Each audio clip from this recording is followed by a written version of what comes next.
vamos a continuar ahora con el caso México, la masonería y el sionismo, pues, en México. Y bueno, pues saludamos nuevamente al doctor Juan Bosco Abascal. ¿Qué tal, Jaime? Hola, buenos días, un placer. Al contrario, muchas gracias por la invitación, la oportunidad aquí en su casa. Y bueno, pues, doctor, esto que ha venido denunciando en nuestra primera parte es muy fuerte, es tremendo. ¿No teme usted acaso por su vida, que lo persigan, que de alguna manera lo denuncien? Hace muchísimos años, desde que yo era un jovencito de 20 y tantos años, me he enfrentado a las bestias apocalípticas. La historia es complicada y larga de contar. Entonces hemos sufrido secuestros, amenazas de muerte, ataques en la prensa, pérdidas de empleos importantes, sí, muy importantes, que nos llevaron a mi familia y a mí a situaciones muy críticas. Pero, como siempre lo he dicho, es un partido con alternativas en el marcador, cuyo marcador final está garantizado. Así que, es la ventaja que da a conocer la teología de sí, la historia. De la historia, ¿no? Al final, ellos y el demonio y quienes lo sigan voluntariamente, lúcidamente, serán echados al lago de fuego por toda la eternidad, porque así lo escogieron. Y por mal que nos haya ido a los discípulos de Cristo, alcanzaremos la gloria. Sí, con el favor de Dios, su misericordia. Así es. Sí. Pues, nos encontramos. Sí. Lo que yo sí te quería decir es que comencemos por, y yo qué hitos toco, en qué me baso, ¿sí? Para poder platicar de estos temas, ¿no? Nos adelantó un poquito, recordarán, respecto a la experiencia, al conocimiento, estudios, a un gran tesoro que tiene, pues, de material bibliográfico. Pero no solo. Y no es lo único, en efecto. Sí, otra de las cosas que quiero decirle a nuestros televidentes o radioescuchas es que tengo el privilegio, y no lo digo tuve, sino tengo el privilegio de haber empezado a trabajar en la editorial Yus, a las órdenes de mi padre, a los 11 años. ¿Qué tal? En esa edad, tal vez un poquito antes, pero más o menos a esa edad, pues llegué a barrer, ¿no? Pero siempre mi padre nos había, desde los 3, 4, 5 años, inculcado el hábito de la lectura. Además, él leía, escribía, traducía, y prácticamente no lo veíamos hacer otra cosa, ¿no?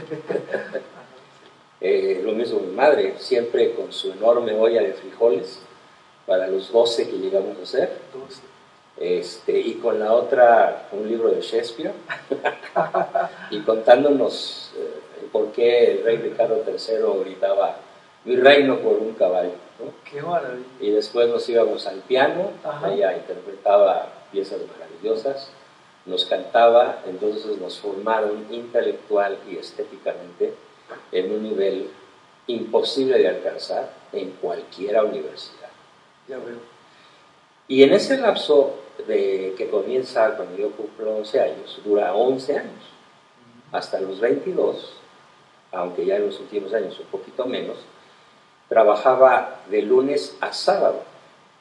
Salía de la primaria y de la secundaria y de la prepa, tomaba mi bicicleta, me llevaba mi lonchera que mi mamá me había preparado, con el arroz, el bistec y los frijoles, que era el platillo diario para todos los que éramos.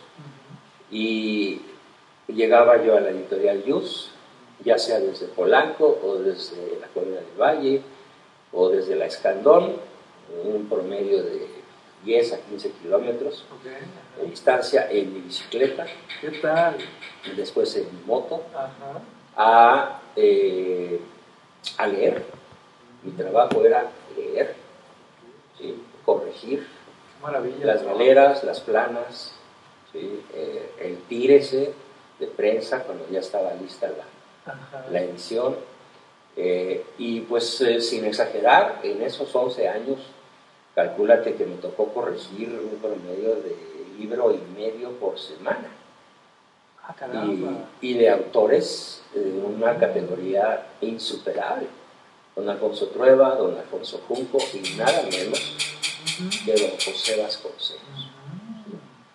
Entonces esto explica el formidable arsenal de bibliografía que tengo para poder hablar de lo que hoy vamos a hablar. Y es muy importante precisamente para que no se vaya a tomar o a malinterpretar como mera opinión, que hoy todo el mundo opina, ¿verdad? No es una opinión, opiniones es un ligeras, conocimiento. ¿no? Y, para colmo, pues mi abuelo, Adalberto, fue el jefe nacional del ejército cristero en el ala civil, compañero de armas de José Gorostieta, que era el brazo armado, y él nos transmitió, aunque no voy a dar muchos detalles porque mi familia me ha pedido cierta discreción. Entendemos. Pero mi abuelo encabeza el mensaje verbal, ¿sí? La tradición oral que tenemos toda la familia, justamente para conocer cosas que de otra manera hubiera sido imposible conocer. Aparte de todas las andanzas de mi padre en las luchas de su juventud, pues contra el cardenismo, contra Tomás Garrido Canaval. No, bueno, de eso nos tiene que platicar un poquito. Bueno, eso sería un poquito, de toda una entrevista. Seguro, pero será tema para la reconquista espiritual de Tabasco, ¿no? Sí. Entonces, estos son los fundamentos, mi propio estudio de la historia, libros de insuperable calidad, la tradición verbal de mi abuelo y el ejemplo de la lucha y de la extraordinaria cultura de mi padre, más la herencia de alrededor de 300 títulos, que son figuras y episodios de la historia de México, y México Heroico, cuyos libros pues ya están agotados, pero que los tengo grabados a fuego en el ADN, ¿no?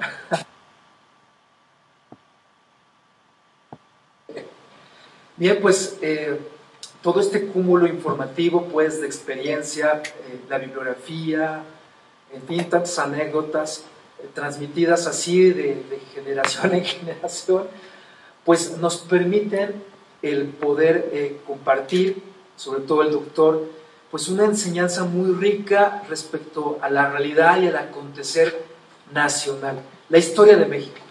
Una historia que lamentablemente los que hemos estudiado un poco más de lo que nos enseña pues la escuela pública, ¿verdad? Bueno, pues nos damos cuenta que hay pasajes, hay figuras, hay escenas, episodios que no son lo que muchas veces pensamos. Hay muchos mitos y realidades. Y pues el doctor Abascal nos va a ayudar a desentrañar parte a lo largo de la historia nacional en este tiempo que nos concede, estos momentos especialísimos. Y en este mes patrio, bueno, pues evidentemente entender acerca de la reforma, la independencia, ¿qué les parece la revolución mexicana? Y pues llegar así hasta nuestros días, y también desde luego pues mencionando algunos momentos también especiales, como la expulsión de los jesuitas. De hecho, yo comenzaría por ahí. Podríamos comenzar a partir. ¿Por qué la expulsión? ¿Quién los expulsa? En fin, ¿qué hay detrás de todo esto? Bueno, es la época un poquito antes del iluminismo francés. Es la época en la que la mayor parte de Europa está ya, incluyendo España, dominada por la masonería, que había venido desde tiempos inmemoriales, pues ayudando lo mismo a los moros que a los cristianos financieramente, a financiar una guerra de 7 siglos, ¿no? De la reconquista española. Entonces, para mediados finales del siglo XVIII, te hablo de 1760 y tantos, es cuando ocurre la expulsión, pues Carlos III era un rey tonto y un rey masón.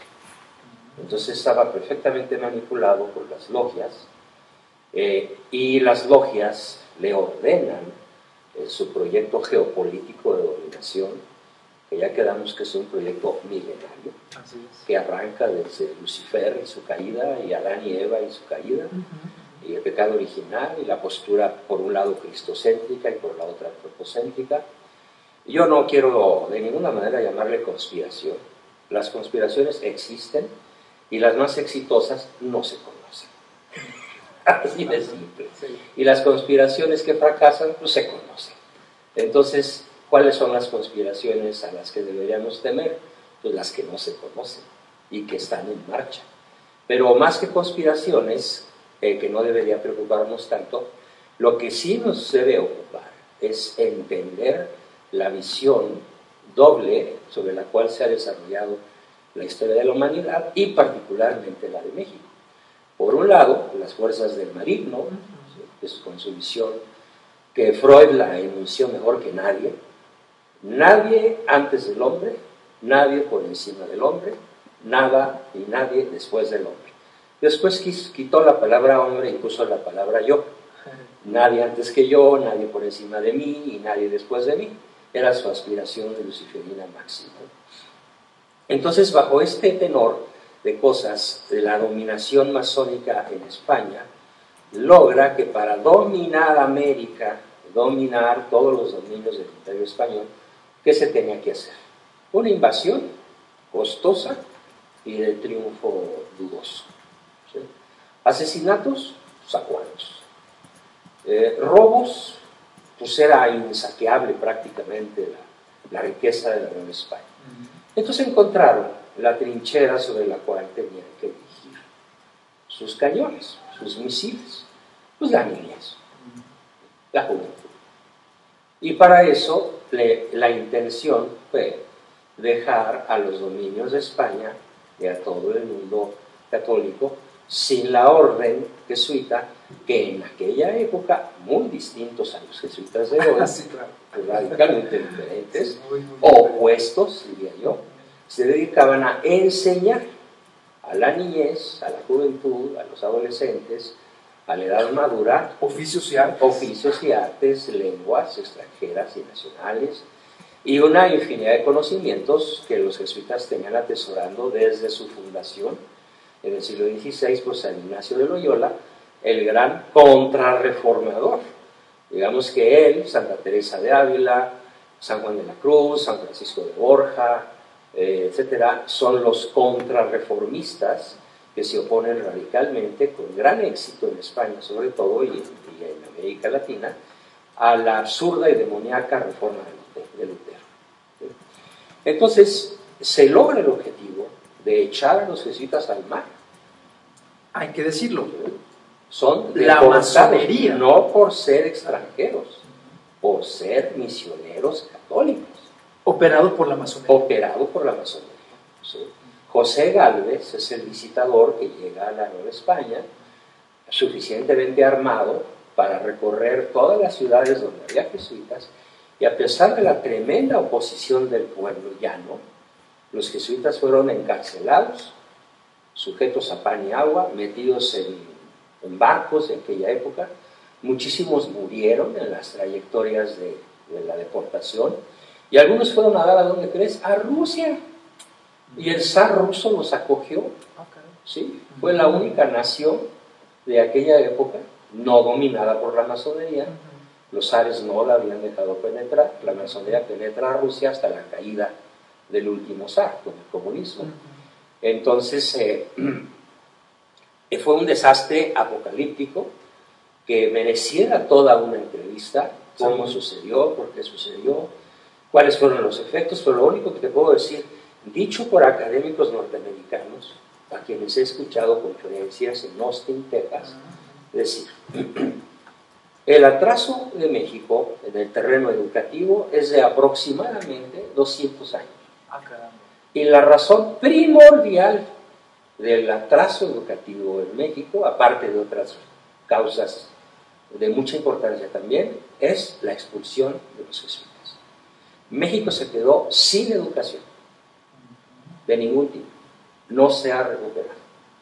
Hoy el 4% de los muchachos mexicanos, de los niños jóvenes mexicanos que estudian, pues tienen acceso a una educación de dudosa calidad en las escuelas primarias, secundarias, prepas, etcétera, privadas. Pero ¿quién puede pagar colegiaturas de 10, 12, 15 mil y hasta 25 mil pesos al mes? O sea, es una élite. Y además no es de buena calidad. Vamos, te lo dice un viejo lobo del mar. Un docente. Un docente y además un papá de muchos que pasaron por ahí. Y era desgarrador ver la patética calidad de la instrucción en muchísimo de la enseñanza privada y en manos de órdenes religiosas. ¿Sí? Patético el nivel. Con un inglés excelente, ni duda cabe, técnica de mediana calidad, y con una historia, una filosofía y una apologética pésimas. A tal grado que, de no haber sido por mi poderosa influencia sobre mis hijos, pues ahorita estarían alejados de la iglesia, resentidos y enojados, como lo están la mayoría de los estudiantes que van a una universidad o a una escuela católica, con sus honrosas excepciones. Por supuesto. Que sí, las hay de muy buena calidad, como sería la UPAEP de Puebla, por ejemplo, que sí cumple con su cometido de universidad católica. Entonces, esta expulsión atrasa a México un par de siglos en su excelencia académica, y hoy te juro que Haití tiene mejor educación que la nuestra en el plano público. La educación pública de México, hoy tenemos en boga pues a toda la caterva, a la pandilla de la CENTE, posesionada del sureste mexicano, con cientos de miles de niños incapacitados, y era que no me preocupa que no vayan a clase. Ese no es el problema, porque no están, de todas maneras no van a aprender nada. O sea, bueno, pero la influencia ideológica sobre la niñez mexicana en su totalidad. Todos los que van a clase, ¿qué aprenden? Claro, es la parte preocupante. Mentiras. Y sobre eso, todo de nuestra historia. Y eso sin hablar cómo hay centros educativos donde forman rojitos, sí, grupos subversivos, ¿sí? A guerrilleros, efectivamente, ¿sí? Como los famosísimos de Ayotzinapa. Sí. Allí la inmensa de estos 43 chamacos, por supuesto, no creo que merecieran morir. No estamos justificando el asesinato, por supuesto, pero son guerrilleros, son izquierdosos furibundos y no dudan en hacer lo mismo que les hicieron. Y muchos de ellos dedicados al narcotráfico. Esos también, los vínculos oscuros con estos grupos. Hoy sabemos que las naciones como Venezuela, Ecuador, Cuba, pues son los grandes centros de paso del narcotráfico, ¿sí? Aparte de México y Colombia. Hoy Venezuela es la nación líder en el mundo. Y en una profunda crisis. En una profunda crisis donde se van a celebrar en la isla Margarita la reunión masónica de los países no alineados de izquierda, que son como 50, y son todos dictadores. ¿Vale? Pero bueno, entonces volviendo al problema mexicano, la gran tragedia nacional cuaja en esa primera acción masónica que pervierte al mexicano común, lo deja sin su historia, sin su ciencia, sin su tecnología y sin una escolaridad suficientemente capaz de competir con la de Europa y con la de Estados Unidos, después de que desde el siglo XVI ya habíamos tenido en México nuestro siglo de oro de las letras mexicanas. Claro. Sí. Con Francisco Javier Alegre, con Sor Juana Inés de la Cruz y multitud de plumas egregias más, muchas de ellas mestizas o incluso indígenas, y que estaban a la par de las europeas. Entonces, por ahí yo diría que el público debe fijarse, leer, investigar, y qué pasó con México a partir de la expulsión de los jesuitas.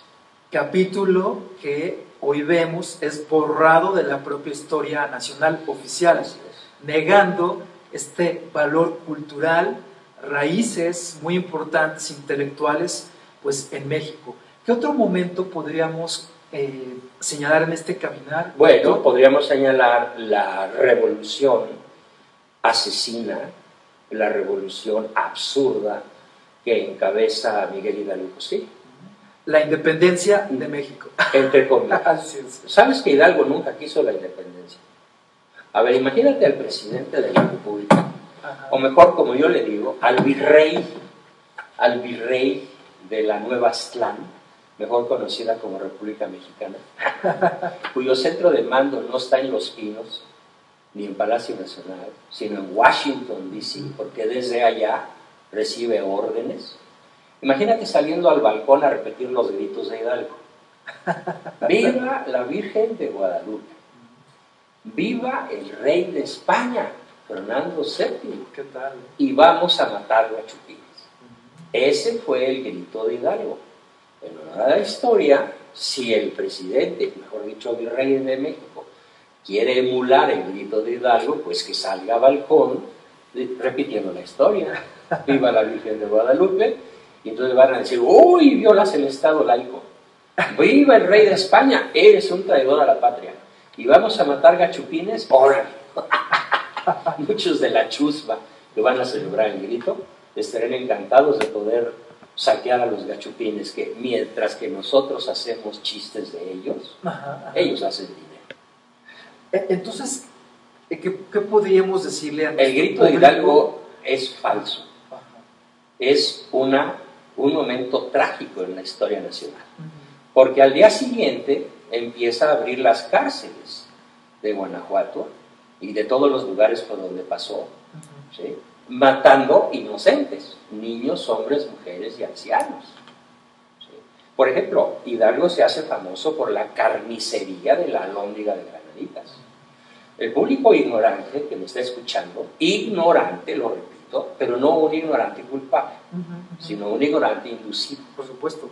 Un ignorante inocente. No se sientan mal. ¿Sí? Nada más sabe, y eso relativamente, un mito. El famoso mito del niño artillero, y el famoso mito de Pípila, que se pone una especie de roca en la espalda, bueno, una puerta, ¿no? Sí. De tipo testudo romana, y que logra poner una mecha por ahí para hacer estallar la puerta de la alhóndiga. Lo que no nos dicen es qué hizo Hidalgo y sus huestes de fascinerosos, de criminales, qué hicieron y con quién lo hicieron. En ese fuerte, la alhóndiga de Granaditas, había unos cuantos soldados y había 300 españoles desarmados civiles, niños, mujeres, ancianos, civiles, que no tenían nada que ver con el conflicto. Todos fueron degollados personalmente por el cura Hidalgo. ¡Ah, caray! ¡Qué grave está eso! Gravísimo. Mi padre lo narra en un libro que recomiendo. Lo pueden conseguir conmigo, es un librito de 50 páginas, demoledor contra el mito Hidalgo, que se llama El cura Hidalgo de rodillas. Hay que reconocerle a Hidalgo que a pesar de que vivió un par de años, poco menos, con mujeres, muchas, rodeado de hijos naturales, de amantes, de prostitutas, de vino, mujeres y canto, y que celebraba orgías de sangre, ¿sí? En diversas ciudades, otras orgías de sangre en Guadalajara, ¿sí? Y por fortuna, en las batallas en las que es enfrentado por el ejército de Calleja, por el ejército realista, por fortuna sus 80,000 criminales son detenidos. Ya venían con sacos sobre la Ciudad de México. Estoy hablando de sacos de Ixtle para saquear la placa de la Catedral de México, cosa que después sí hizo un presidente. ¿Quién crees? Benito Juárez.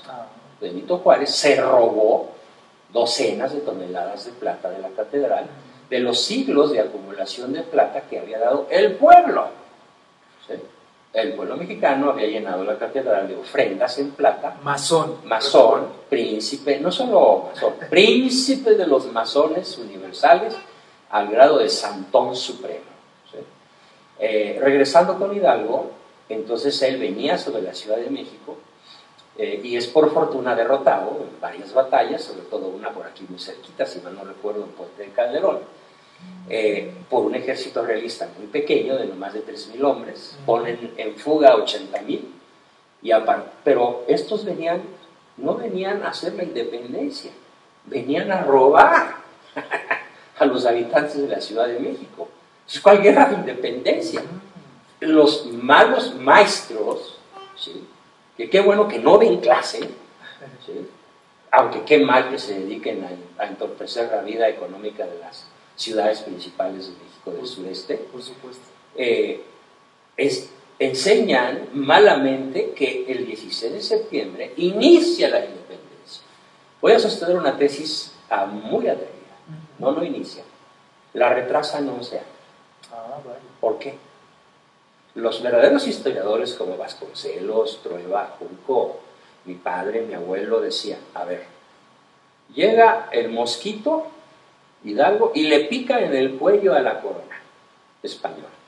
Entonces la corona española no le da un zape al mosquito, que sí se lo da. No, no se conforma con fusilar a Hidalgo y a Morelos. ¿Qué hace? Trae lo mejor de su ejército de España y retrasa la independencia 11 años. ¿Por qué? Porque llegó lo mejor de la armada, lo mejor del ejército, a impedir que la masonería norteamericana, escocesa, yorquina, se quedara con toda América Latina. Años después lo logró. Pero por el momento España y su ejército impidieron esa gigantesca ratería. Por esa razón Iturbide combatió a los insurgentes, porque conocía lo que estaba sucediendo. E Iturbide sí quiso la independencia a tal grado que sí la logró, pero sin disparar un tiro. No. Él no consuma porque nadie había empezado. ¿Entendió? En esta lógica. Está mal decir el consumador de la independencia. No, Hidalgo no empezó la independencia. Empezó una revolución involutiva. Entonces, ¿qué papel juega además Iturbide? Iturbide concibe la independencia, la inicia en su cabeza y la consuma físicamente con los tratados de Córdoba, con el plan de Iguala y con la entrada a la Ciudad de México del ejército trigarante el 27 de septiembre de 1821. Con un significado, por cierto, muy distinto en los colores a la bandera nacional. Sí, por supuesto. El gobierno masón, desde hace más de 100 años, creo que desde Juárez, ¿sí?, cambió el significado original de modo arbitrario, pero el acta original está en Córdoba y ahí dice que el verde no es el verde de los campos. ¿Cuál verde? ¿Sí?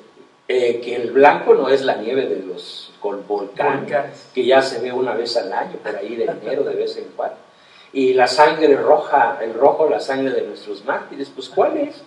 ¿Cuáles mártires? Nada más hay que quitar a las estatuas y poner a las macetas, y entonces rectificamos la historia del Paseo de la Reforma, ¿no? No. El verde es independencia.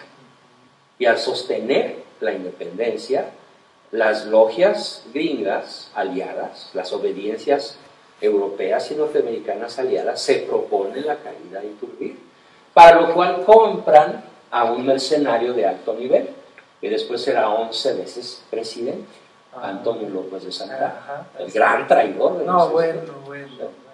Lo compran, lo arman, lo financian, y él se levanta contra Iturbide emperador con el plan de Casamata, e Iturbide, en lugar de ir a darle un sopapo que lo hubiera podido hacer fácilmente, prefiere abdicar con tal de no derramar sangre del mar.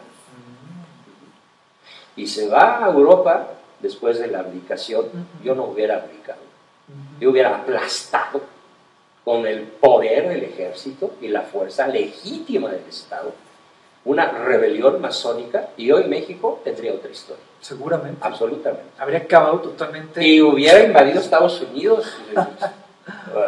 Vamos, un Iturbide que hubiera tenido una visión histórica ilustrada, hay que reconocer que no la tuvo. Se dejó llevar por su piedad, por su espíritu de misericordia, por su nobleza, por su alcurnia de hombre y de caballero de bien. Error terrible. Con ese tipo de adversarios no se dialoga. Ni se les da amnistía, ni armisticio, ni paz. Se les aniquila, porque el bien tiene derecho, el mal no tiene derechos. Se equivocó. Y el Congreso decretó su muerte en ausencia y sin juicio. El gobierno masón, el Congreso masón. Por eso lo odia, lo detesta en libros y de todo tipo. Estando él en Europa, el emperador, vamos, ¿no? Estando en Europa, se entera de los planes de Francia, Inglaterra y España para recuperar México. Entonces viene a ofrecer su espada de soldado, no de emperador, de simple soldado, para impedir la reconquista de México por las potencias europeas. Muy tarde. Demasiado tarde, porque lo reconocen por su forma de montar, lo toman prisionero, y aún así, fíjate qué acto de nobleza. El que lo toma prisionero le dice: mi emperador, usted encabece la cuadrilla que lo toma prisionero y avancemos sobre México y recuperemos el imperio.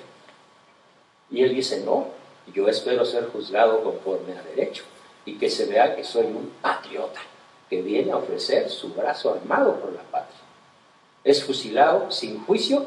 México es entonces la única nación en la historia de la tierra parricida. No hay otra.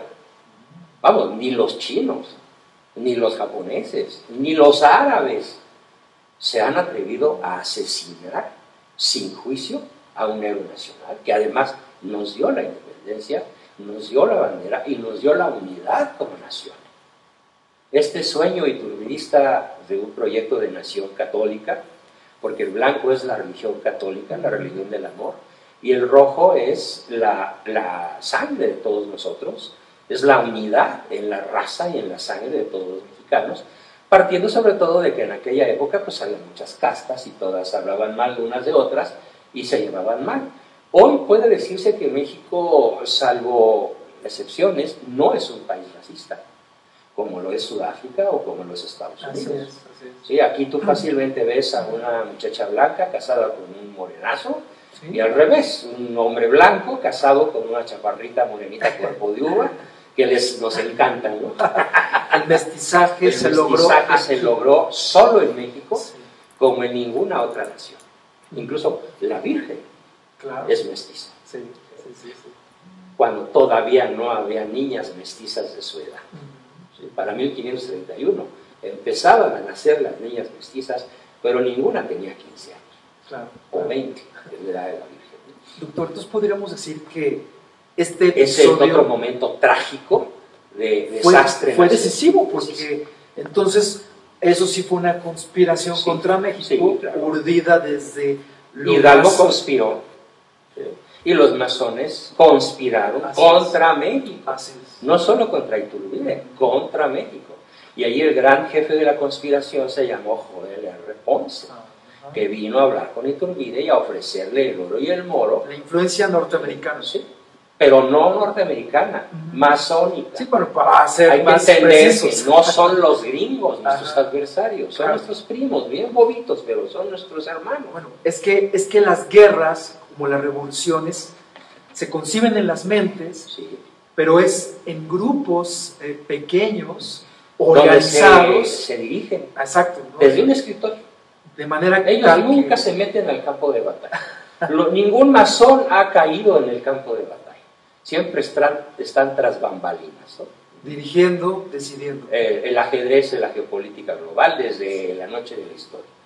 Entonces, momentos trágicos: la expulsión de los jesuitas, la revolución de Hidalgo, la caída de Iturbide y luego las guerras interminables. Centro, federal, los federalistas. ¿Cuántos los años de centralistas, guerras, de destrucción? hasta terrible? 1929, Más las invasiones. más las invasiones. Imagínense la devastación. Todo de el territorio nuestra- nacional devastado durante 120 años. Peleados adentro entre grupos y facciones que disputaban el poder, más la influencia extranjera masónica que Otro quería momento hacerse. trágico para México es la caída de Miramón, cuyo nacimiento se celebra hoy. Hoy es el aniversario del nacimiento de Don Miguel Miramón, uno de los tres grandes satanizados por la masonería.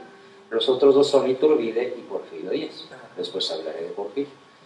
De Don Porfirio. Entonces, Miguel Miramón sufre el instante más trágico, tan trágico como el de Iturbide, porque cuando está a punto de derrotar al mafioso traidor masón número 1 de nuestra historia, que es Juárez, lo tiene sitiado en Veracruz, con unos cuantos bergantines pequeños, pero ya Juárez no haya para dónde hacerse. Llega la flota, por órdenes masónicas, la flota yanqui anclada en Nueva Orleans, llega a Veracruz, dispara no dispara balazos, dispara arpones, pesca con los arpones a los barquitos de Miramón y se los llevan, los remolcan. Yo estoy hablando de un bergantín de 20 toneladas con un acorazado de 10,000, ¿sí? Y además blindados. Debo decirles que el doctor Abascal conoce muy bien de todo el tema de los barcos. De barcos, porque yo los hago. Porque los arma, me ha tocado verlos aquí mismo en su casa. Sí. Y además de estrategia militar y demás. Pero, Sí. pero por Es favor, otro tema. cerramos, un pequeño Pues es muy interesante cómo la masonería yanqui se vale de la potencia militar de Estados Unidos para proteger a Juárez. Y Juárez gobernó tiránicamente durante 17 años, pero en varias ocasiones mandó matar a su oponente para quedarse con la presidencia. Sería todo un tema hablar de las grandes traiciones de Juárez. Y no solo hace tranza en las elecciones, y no solo toma el poder a la mala, y luego huye cuando tiene que huir de cobarde con una carruaje que decía familia enferma. Y se va a refugiar a los Estados Unidos, es donde lo cuidan, lo protegen, lo financian y lo imponen nuevamente para que haga una de las peores tragedias nacionales. 3 tragedias. La pérdida de autonomía con los tratados de McLean-Ocampo, que si bien no se ratificaron porque los estados del norte no quisieron, los yanquis del norte salvaron hasta cierto punto la autonomía que Juárez ya había cedido. Pero sí es el momento en el cual la iglesia mexicana queda sometida a las leyes de la forma. Así es. Y la familia queda emplazada como el enemigo de Lucifer a vencer, con las leyes sobre el divorcio y sobre el matrimonio civil. Cierto. Esta batalla de hoy empezó en 1860 y tantos. O sea, no empezó con los izquierdosos del PRD. Continúa. No, o sea, los líderes, estas mujeres emisarias de Lucifer, Denise Dresser, Carmen Aristegui y todas las de su calaña, ¿sí? No aprendieron esto, ¿qué te dijera? Hace unos cuantos años. Es una tradición secular. O sea, ya vamos para 200 años. En el año 2060 y tantos se cumplirán 200 años de los proyectos masónicos de Juárez para destruir el vínculo sagrado del matrimonio. Hoy la ideología de género. Hoy se llama ideología los de género. matrimonios homosexuales. Sí. Un capítulo más. Pero ¿por dónde había que empezar? Ahí está. Por volver laico un vínculo sagrado. El matrimonio es un sacramento. Incluso el matrimonio contraído entre no bautizados tiene la bendición de Dios como sacramento. ¿Sí? También para el no bautizado aplica la monogamia y la sacralidad de la familia y del vínculo entre hombre y mujer para generar la vida. ¿Cuál es el propósito fundamental de la masonería en ese lapso? La destrucción del vínculo sagrado del matrimonio católico, sacramental. Digamos, y colocar a los hijos bajo la égida del Estado. Ahí empieza. Sí.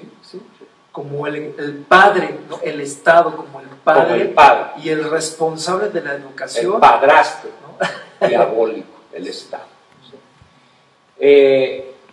Después viene un periodo que es la paz porfirista, en donde don Porfirio, un hombre inteligente. Le voy a interrumpir, Toja, para una pregunta que nos han hecho muchas veces. Sí, dímelo. Juárez murió convertido, es decir, se confesó antes de morir, es la gran pregunta que no, hiciste. Hay una historia que se hereda en mi familia de boca en boca y no hay manera de desmentirla. Mi abuelo contaba, mi abuelo vivía en Morelia. Toda su familia vivió en Morelia en la época en la que Juárez muere. O sea, mi abuelo, en 1910, es desplazado por la revolución con sus hijos pequeños. Mi papá nace en 1910, pero es el cuarto de 12 hijos. Entonces, el papá de mi abuelo, para el año que muere Juárez, en 1870 y tantos, era un hombre relativamente joven, de 40 años. Y él recibió del obispo de Morelia esta historia. El obispo de Morelia de esa época le cuenta a mi bisabuelo que estaba celebrando misa y que de pronto tuvo una visión y dijo: estoy viendo caer al infierno el alma de Benito Juárez. Pero obviamente no había telégrafo, Bueno. ni periódicos diarios, ni internet, ni nada de lo que hay ahora. Entonces, al día siguiente, ¿sí?, llegó el trenecito o lo que haya llegado de México a Morelia con la noticia, ayer o antier o cuando haya sido, murió el presidente Juárez, justo a la hora en la que el señor obispo de Morelia tuvo esa visión. Entonces, de buena fuente sabemos que los masones y el mismo Juárez impidieron el acceso a los sacramentos. De hecho, yo en mi novela narro la trágica historia de un tío mío, cuyo nombre prefiero no decir por este momento, que murió aferrado a la masonería y le impidieron la confesión. Dios, ¿sí?, después de haber sido él un brillante católico y un brillante escritor católico, a cambio de un puestazazo por ahí en un lugar muy importante en el país, pues se cambió de bando, traicionó su causa y los masones le impidieron confesarse y comulgar al final de su vida. Ahí se ve la perversidad que hay detrás. Luciferina, ¿verdad? Luciferina, ¿sí? Entonces, volviendo al punto, eso respondo a tu pregunta. Aunque no tenemos la certidumbre evidente, como de que 2 por 2 son 4, sí tenemos la razonable certeza de que Juárez murió como vivió, condenado, por su propia voluntad, a pesar de haber recibido durante su niñez y su adolescencia y su juventud una extraordinaria formación en filosofía y teología católicas. Es más, antes de que fuera tan recalcitrante masón, él encabezaba los TEDx en catedral y él obligó a sus hijas a casarse por la iglesia. O sea, a pesar de que ya estaba la ley Juárez, la gran otra tragedia que comete Juárez, qué bueno que me acordé. Hay algo tan grave como la expulsión de los jesuitas, y es la destrucción de los hospitales de la Nueva España. Había 300 hospitales de piedra y cantera, de mármol y columnas dóicas y corintias. Había una riqueza extraordinaria, a tal grado que los europeos, dicho por Alexander von Humboldt, encontraban a México el mejor lugar para enfermarse, curarse o morir, por su hospitalidad en términos de medicina hospitalaria. Entonces, las órdenes mercedarias, durante toda la colonia, creciendo, y particularmente en la época de Juárez, habían llegado a tener 300 hospitales de altísimo nivel. Para la época estamos hablando de algo de lo mejor en el mundo. Además eran gratuitos, gratis, y de altísimo nivel, con lo más avanzado de la ciencia médica de su época. ¿Y qué hizo Juárez con ellos? Los expropió todos, se los robó todos y destruyó todos. Quedó uno, el Hospital de Jesús, por ahí por el eje Lázaro Cárdenas. Nada más, si un día lo conoces, una construcción hermosísima, pero que hoy está en el Importa Madre Su Salud, mejor conocido como Instituto Mexicano del Seguro Social, IMSS. ¿No? Entonces, la tragedia nacional es que Juárez rompe la columna vertebral del mejor servicio hospitalario que haya conocido México en toda su historia. Hoy el IMSS está quebrado. Sí, claro. Y su grado de atención es patético. Yo lo he comprobado. Bueno, yo también, de una manera terrorífica. Es una pesadilla ir a cualquier unidad del IMSS por cualquier motivo. Qué Eso terrible. es una terrible, lo hizo Juárez. Hay un libro de don Alfonso Trueba, tío mío, que se llama así, Los hospitales de la Nueva España, o la caridad, entre comillas, de don Benito, donde narra el destino de cada uno de esos 300 hospitales, por qué se vendieron, por qué se demolieron, por qué se regalaron a familias particulares, quién se benefició con eso, por qué pasaron calles por el medio. Qué terrible. Una cosa que los vándalos al invadir Europa, o los godos o los ostrogodos, nunca hicieron con la Roma civilizada. Respetaron y se asombraron y replicaron y aprendieron la cultura romana. Sí, los bárbaros invadieron Roma militarmente, pero Roma conquistó a los bárbaros culturalmente. Pues aquí fue exactamente al revés. Los bárbaros, encabezados por Benito Juárez, destruyeron el tesoro colonial de 300 construcciones de altísimo valor arquitectónico y de altísimo valor humanista que estaban al servicio de la nación, del pueblo mexicano, regenteados por la Iglesia en forma gratuita. También terminó con el crédito a la palabra y sin intereses. La Iglesia prestaba en oro a los rancheros mexicanos, a los indígenas mexicanos, sin intereses. Aquí está tu doblón de oro, me lo traes cuando levantes tu cosecha. Y daban el diezmo, eso no eran intereses, pero era el diezmo para mantener a la Iglesia como tal, como institución, y para construir templos, que hoy son tesoro de la humanidad, tesoro de la UNESCO y patrimonio de la humanidad. Pero hoy, un niño, un indígena, un campesino que cuidaba ovejas, que no era nada, que era pobre, pues tenía se preparó, fue creciendo. No, estoy hablando de los orígenes de Juárez, o sea, es decir, esa es la parte que vende la historia oficial, sí, para que el niño o los niños en las escuelas públicas vean que uno puede alcanzar niveles de superación, como lo hizo el modelo pues, de Juárez, y es una burla cuando... Es una mentira. Y además, ¿cómo podríamos decir? Es terrible cuando las calles y el país, por todas partes, la colonia Benito Juárez, la delegación Benito Juárez, la calle Benito Juárez, o sea, por todos lados, ¿no? Se nos ha hecho creer que este es un héroe nacional. Y es el gran traidor de nuestra historia. ¿Cómo me gustaría que próximamente me grabaras una sesión, Las grandes traiciones de Juárez? Sería formidable, claro. Quedamos emplazados. En otra ocasión. Pero sobre todo, su efecto en el México actual. Es que eso es. Hay que entender que lo que hoy pasa en México no se explica sin la expulsión de los jesuitas, sin Hidalgo, sin Iturbide, sin la caída de Miramón, sin la Revolución Mexicana y sin nada de lo que hemos dicho, y no se explica sobre todo sin Juárez. El desastre nacional. Y sin la influencia y la presencia masónica. Así es. Que es el tema central que hoy abordamos. Que tiene su culminación trágica. No culminación, perdón, me equivoqué. Su consolidación en noviembre de 1928. Y que los historiadores no oficiales llamamos el Pacto de los Generales. Y vamos a llegar a ese momento, pero antes nos platicaba también, doctor, y yo le interrumpí por la pregunta sobre Juárez, Porfirio Díaz.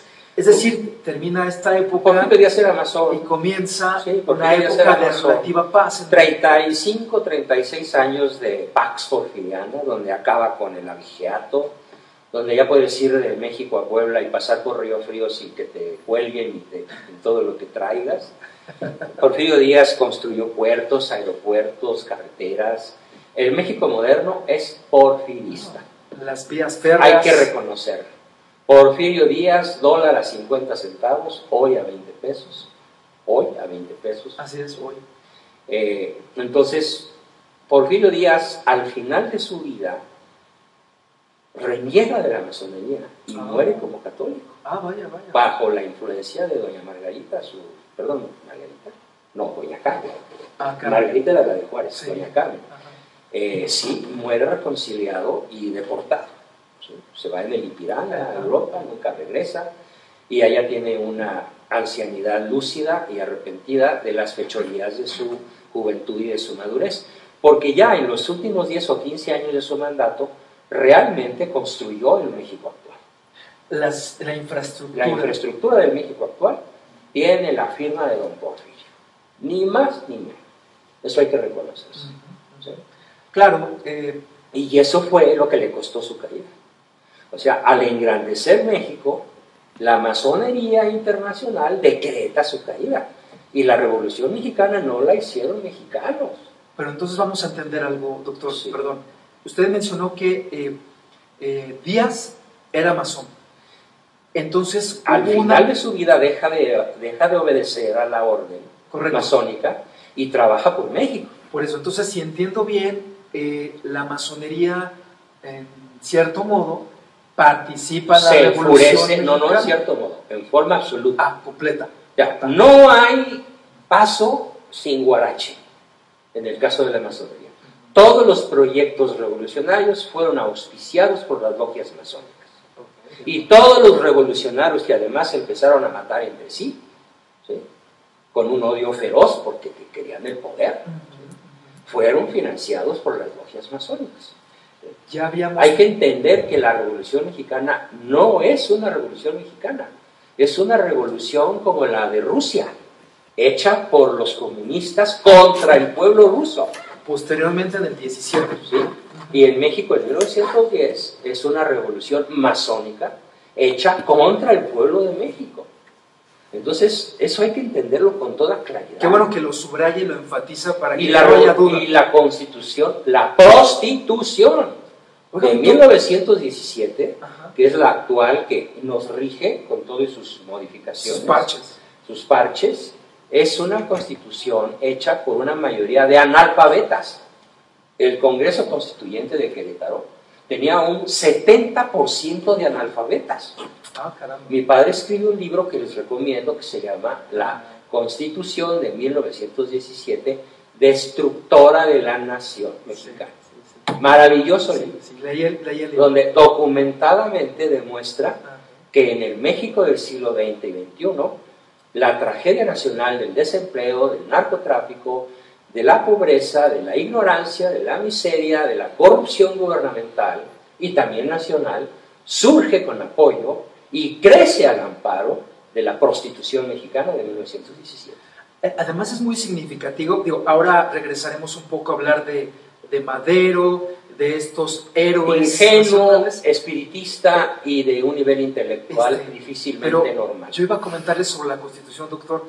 Qué curioso que la primer gran fiesta nacional, bueno, la segunda en realidad después de la aparición de la Virgen en el Tepeyac, en 1531, la segunda gran fiesta nacional, según he leído, pues la festividad de San Felipe de Jesús, el 5 de febrero.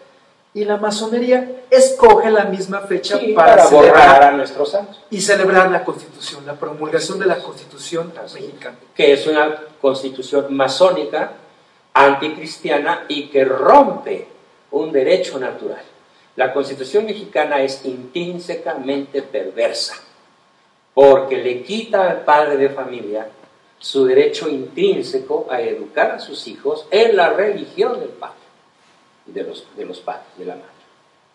Y entonces el Estado se abroga el supuesto derecho, sin ninguna justificación epistemológica, filosófica, teológica y de ningún tipo, a que la educación sea laica.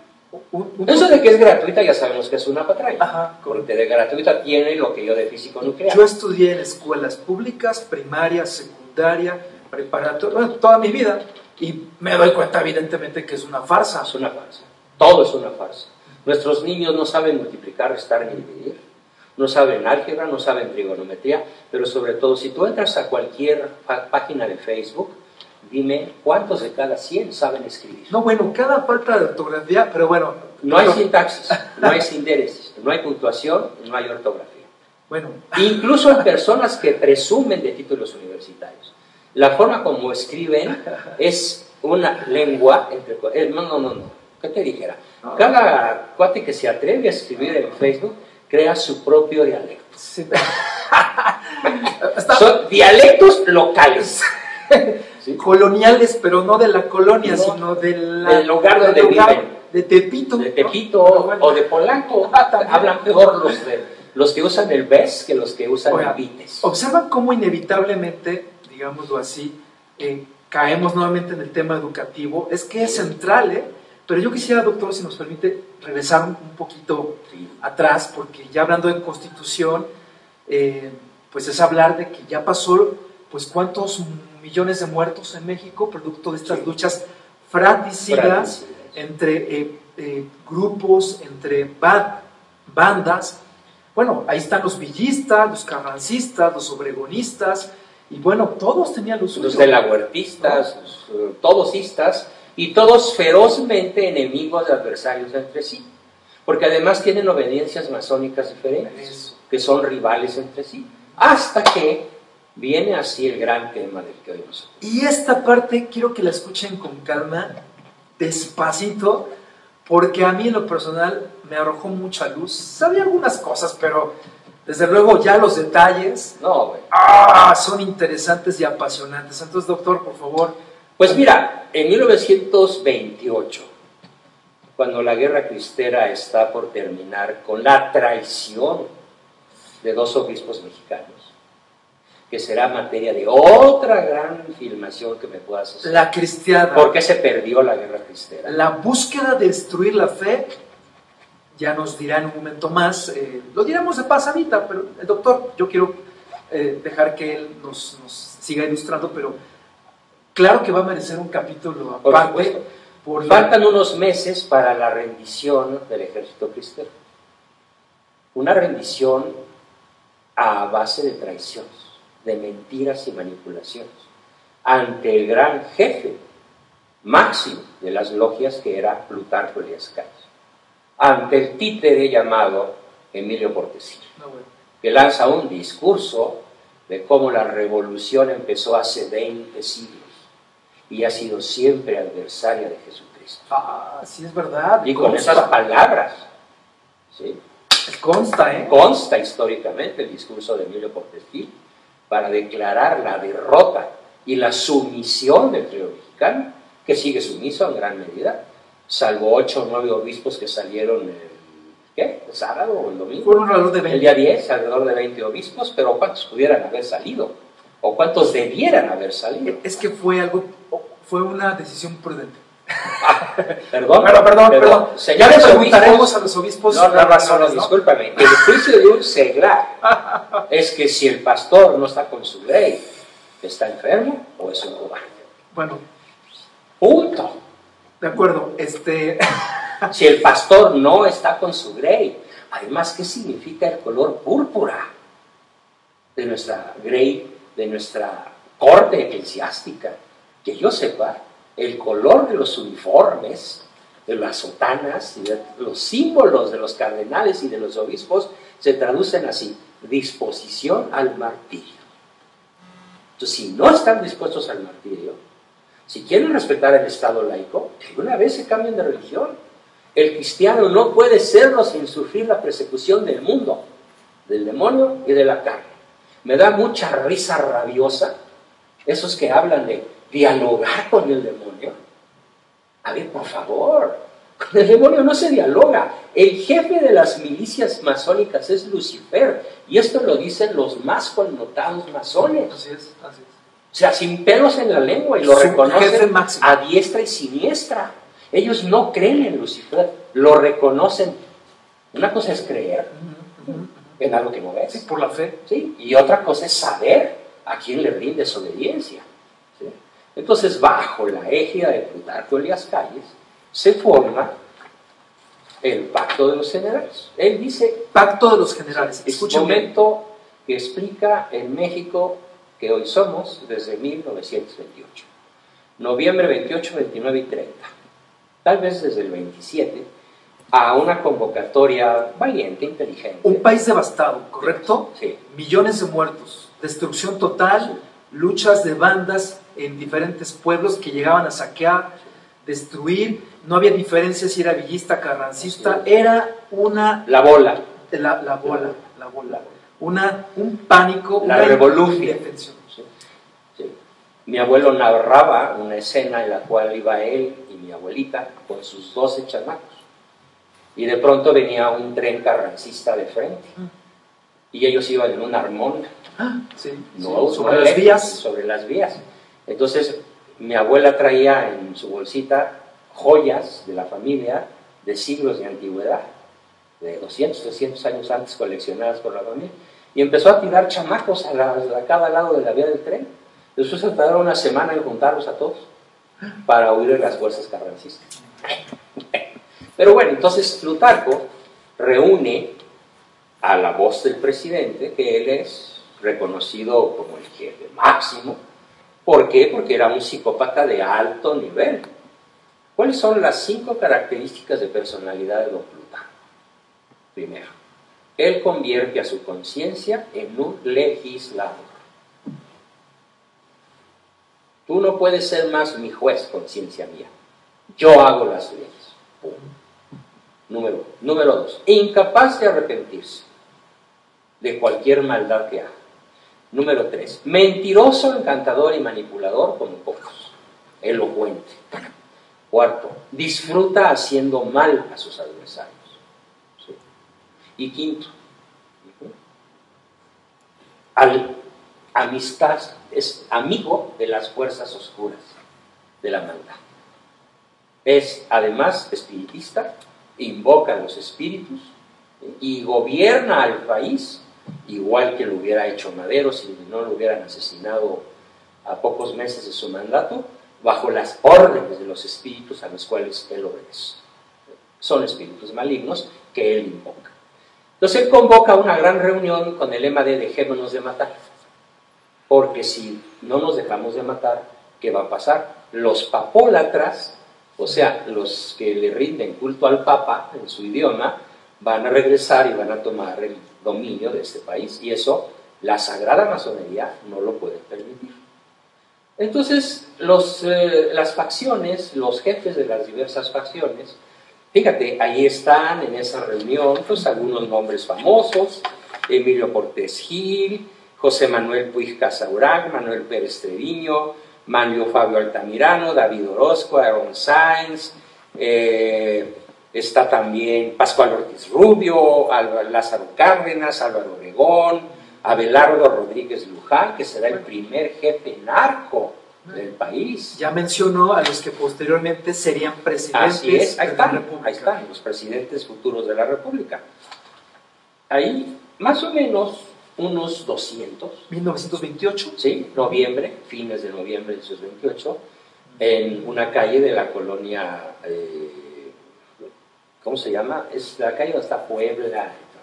Creo que es cerquita de la Condesa, te digo, por aquí debo tener en la colonia Roma. En la colonia Roma, en la Ciudad de México. Se reúnen allí y entonces él dice que es necesario dejar de ser un país de caudillos para convertirse en un país de instituciones. Nada más que qué tipo de instituciones. Ajá, claro.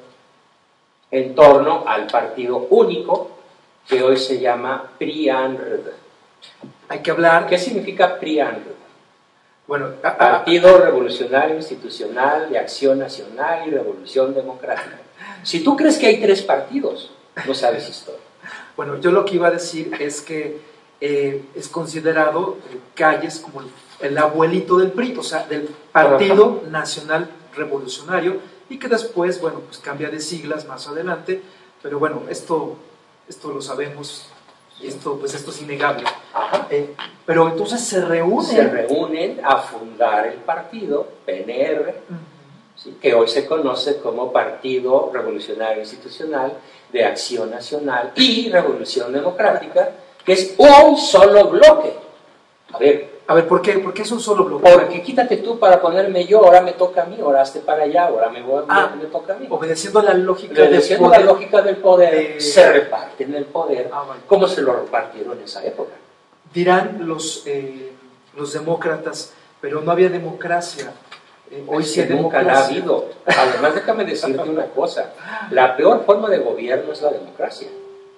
Es mucho peor que una tiranía, porque es la tiranía de los estúpidos y de los perversos.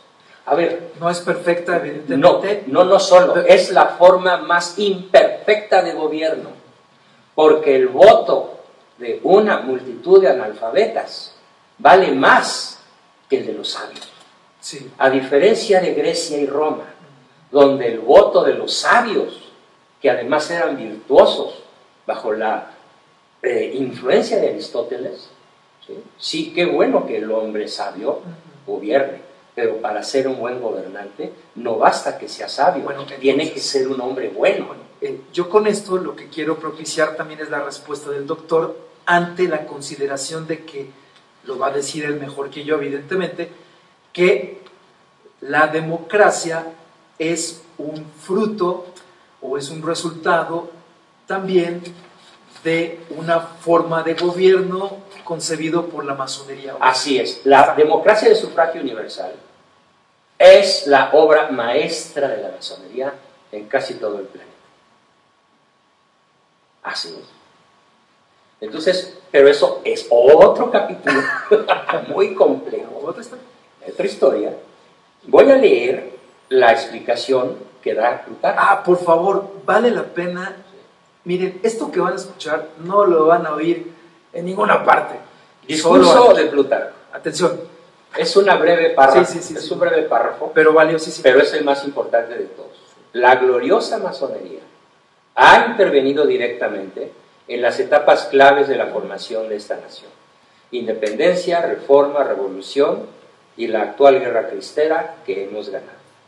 Hemos logrado arrancar de tajo los mitos de la secta cristiana, que neciamente sienta sus bases en la perversa e infame Iglesia Católica, Apostólica y Romana. Muera esa miserable iglesia. Nos hemos librado ya de su yugo.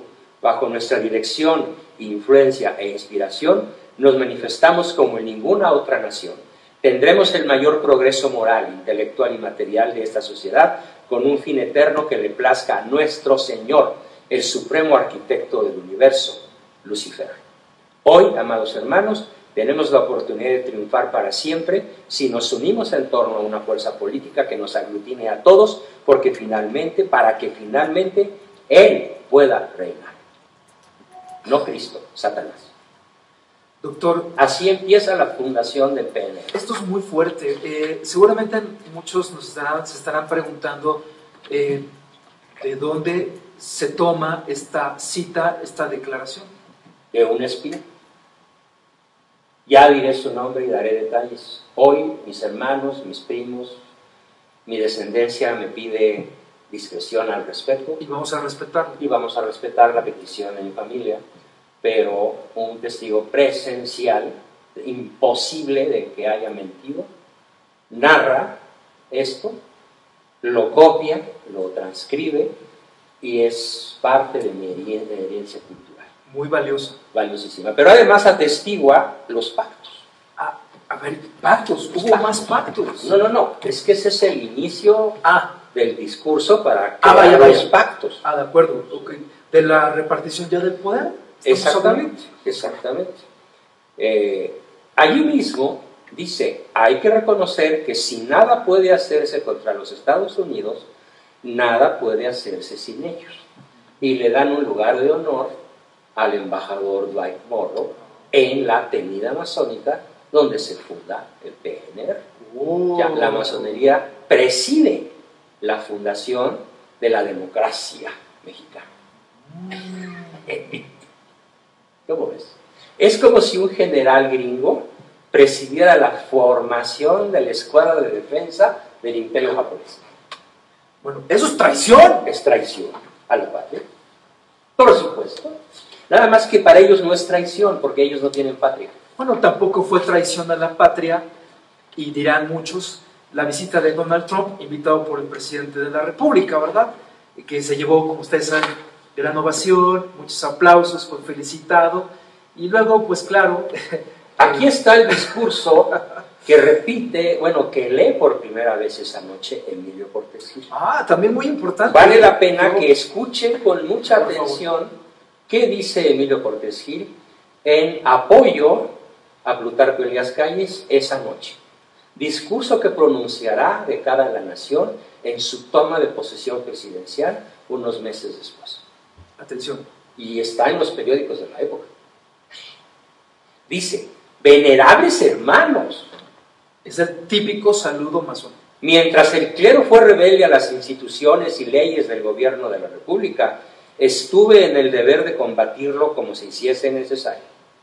Ahora, queridos hermanos, el clero ha reconocido plenamente al Estado y ha declarado sin tapujos que se somete estrictamente a las leyes. Traición de los obispos. La lucha no se inicia, la lucha es eterna. Caray. Aquí está la demostración de lo que te dije en la sesión pasada. La lucha se inicia entre Lucifer y Dios. A prueba de... a discurso de partes, relevo de demostración. Aquí está. La lucha se inició hace 20 siglos, de suerte pues que no hay que espantarse. Lo que debemos hacer es estar en nuestro nuevo puesto. no caer en el vicio en que ya cayeron los gobiernos anteriores, que tolerancia tras tolerancia y contemplación tras contemplación, eso estaba refiriendo Porfirio Díaz, ¿sí?, los condujo a la anulación absoluta de nuestra sagrada legislación. Hay que estar vigilantes. Los gobernantes y los funcionarios públicos seremos celosos de cumplir la ley y de hacer que se cumpla. Y mientras esté yo en el gobierno ante la masonería, yo protesto, así lo dice, ante la masonería, yo protesto que seré celoso de que las leyes de México, las leyes constitucionales que garantizan plenamente la conciencia libre, pero que someten a los ministros de las religiones a un régimen determinado. Yo digo ante la masonería que mientras yo esté en el gobierno se cumplirá estrictamente con la legislación. En México, el Estado y la masonería, en los últimos años y para siempre, han sido y serán una misma cosa. El Estado y la masonería. Oído público, escuchen el testimonio rotundo, periodísticamente certificado, en palabras de uno de ellos. Dos entidades que marchan aparejadas, masonería y Estado mexicano, porque los hombres de los últimos años que han estado en el poder han sabido siempre solidarizarse con los principios revolucionarios de la masonería. Yo comento, ¿qué significa que la lucha no se inicia, que la lucha es eterna? Pues nada más y nada menos que esta lucha es entre Dios y Satanás. Por eso es eterna, por eso también se inició hace 20 siglos con la llegada de Cristo a la tierra.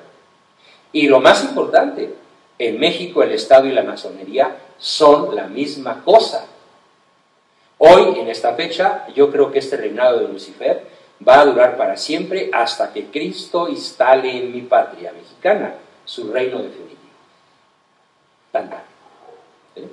Entonces, don Plutarco expone el primer objetivo estratégico.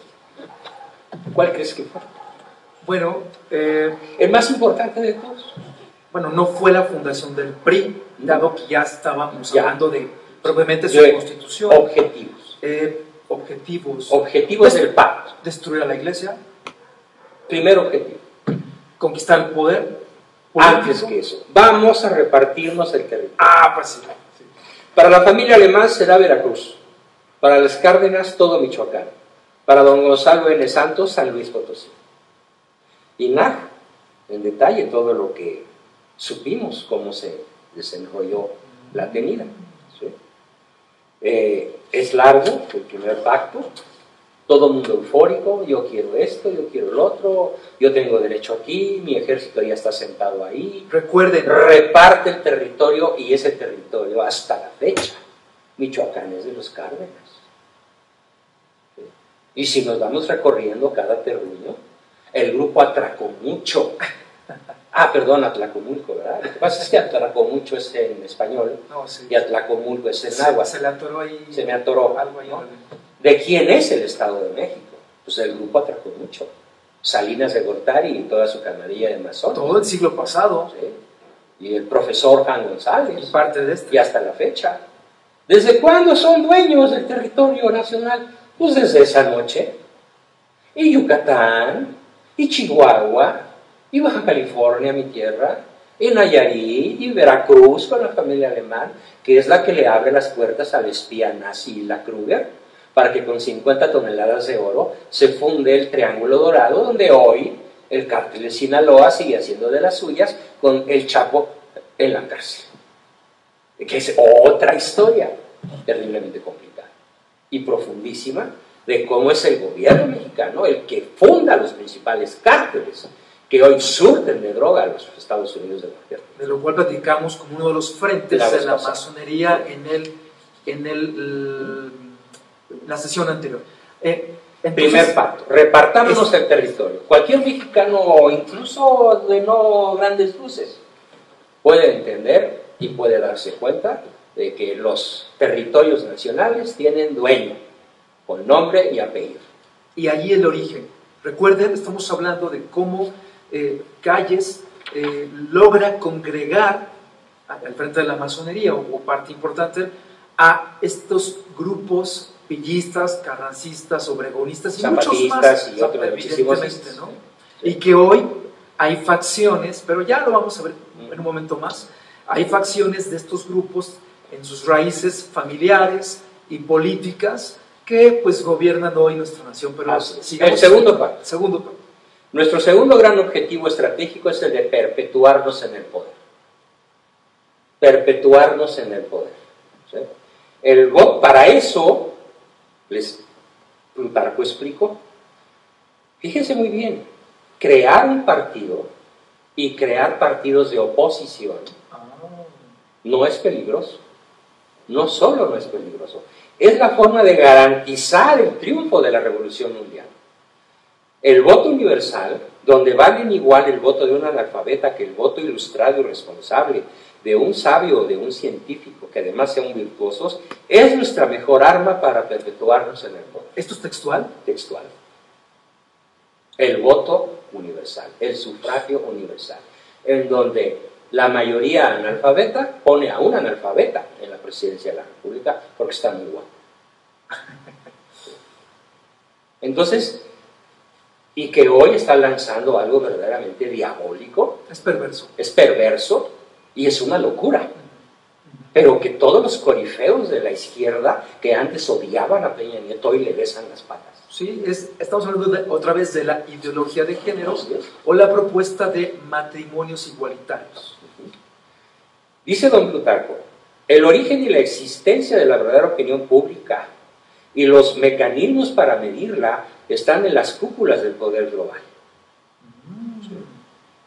Al recibir una información seleccionada y digerida para su consumo, los mexicanos promedio perderán la capacidad de crítica y de abstracción del pensamiento y estarán ciegas y prisioneras a la sociedad que queramos formar. ¿Está cumpliendo al pie de la letra? Al pie de la letra. Y después, hace unos cuantos años, Giovanni Sartori lo dice casi con palabras exactas. Pero está clarísimo. En su libro El Homo Vidis. El hombre teledirigido, bueno, la sociedad teledirigida. Pero vaya... lucidez diabólica de sí. Pero a mí me asombra el cumplimiento tan fiel de matemático. De este punto. Perpetuarnos en el poder. Para lo cual inventan el PAN con un señor que se llamó Manuel Gómez Morín, cuyos últimos años tuvo un choque frontal con mi padre, porque mi padre descubrió que Manuel Gómez Morín era masón.